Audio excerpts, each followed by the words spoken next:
Primeira leitura. Leitura do livro do profeta Isaías, capítulo 58, versículo 1 ao 9. Assim fala o Senhor Deus: grita forte, sem cessar, levanta a voz como trombeta e denuncia os crimes do meu povo e os pecados da casa de Jacó. Buscam-me cada dia e desejam conhecer meus propósitos, como gente que pratica a justiça e não abandonou a lei de Deus. Exigem de mim julgamentos justos e querem estar na proximidade de Deus. Por que não te regozijaste quando jejuávamos e o ignoraste quando nos humilhávamos? É porque no dia do vosso jejum tratais de negócios e oprimis os vossos empregados. É porque ao mesmo tempo que jejuais, fazeis litígios e brigas e agressões impiedosas. Não façais jejum com esse espírito, se quereis que vosso pedido seja ouvido no céu. Acaso é esse jejum que aprecio o dia em que uma pessoa se mortifica? Trata-se talvez de curvar a cabeça como junco e de deitar-se em sacos sobre cinza? Acaso chamas a isso jejum, dia grato ao Senhor? Acaso o jejum que prefiro não é outro? Quebrar as cadeias injustas, desligar as amarras do jugo, tornar livres os que estão detidos, enfim, romper todo tipo de sujeição. Não é repartir o pão com o faminto, acolher em casa os pobres e peregrinos? Quando encontrares um nu, cobre-o e não desprezes a tua carne. 8. Então brilhará tua luz como a aurora, e tua saúde há de recuperar-se mais depressa. À frente caminhará tua justiça e a glória do Senhor te seguirá. Então invocarás o Senhor e Ele te atenderá, pedirás socorro e Ele dirá: eis-me aqui. Palavra do Senhor. Graças a Deus.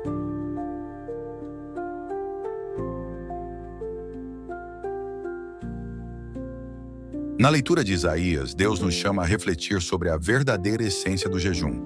O profeta denuncia a hipocrisia do povo, que pratica jejum apenas de forma externa, mas sem mudanças interiores. O jejum verdadeiro, segundo Deus, não é apenas o ato de abstinência, mas um compromisso com a justiça, a solidariedade e a misericórdia. Deus deseja que hajamos com amor, libertando os oprimidos, ajudando os necessitados, acolhendo os que passam fome e necessidade. A luz de Deus brilhará sobre nós quando nos voltarmos a Ele com um coração sincero e generoso. Evangelho, Mateus capítulo 9, versículo 14. Ao salve, Cristo, luz da vida, companheiro na partilha. Buscai o bem, não o mal, pois assim vivereis. Então o Senhor, nosso Deus, convosco estará. Proclamação do Evangelho de Jesus Cristo, mais segundo Mateus. Glória a vós, Senhor. Naquele tempo, os discípulos de João aproximaram-se de Jesus e perguntaram: por que razão nós e os fariseus praticamos jejuns, mas os teus discípulos não? Disse-lhes Jesus: por acaso os amigos do noivo podem estar de luto enquanto o noivo está com eles? Dias virão em que o noivo será tirado do meio deles. Então sim, eles jejuarão.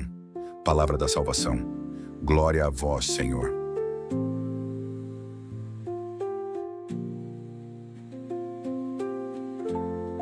No Evangelho de Mateus, os discípulos de João questionam Jesus sobre o jejum, pois eles e os fariseus jejuavam, mas os discípulos de Jesus não.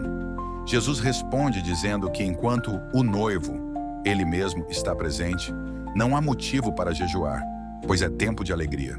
No entanto, ele antecipa os dias em que será retirado, e nesse momento, o jejum será necessário. Isso simboliza o tempo em que Jesus estaria ausente fisicamente, e a igreja passaria a viver na espera de sua volta. O jejum, portanto, deve ser uma prática de preparação e reflexão, não de simples formalidade. Essas leituras nos convidam a refletir sobre a autenticidade da nossa fé. O jejum e a penitência não são meras formalidades, mas ações que devem refletir um coração voltado para Deus e para o próximo. O jejum verdadeiro é aquele que leva à transformação interior e à prática da justiça, como nos ensina Isaías. Além disso, como Paulo lembra, é hora de nos reconciliarmos com Deus e aproveitarmos o momento da salvação. O Evangelho nos lembra que a presença de Cristo traz alegria, mas também nos ensina que a ausência de Cristo, através da sua morte e ressurreição, nos leva a viver na espera e no jejum, como forma de preparação para a sua volta gloriosa. Essas passagens nos chamam a um jejum com significado profundo, um tempo de conversão, caridade e oração. E,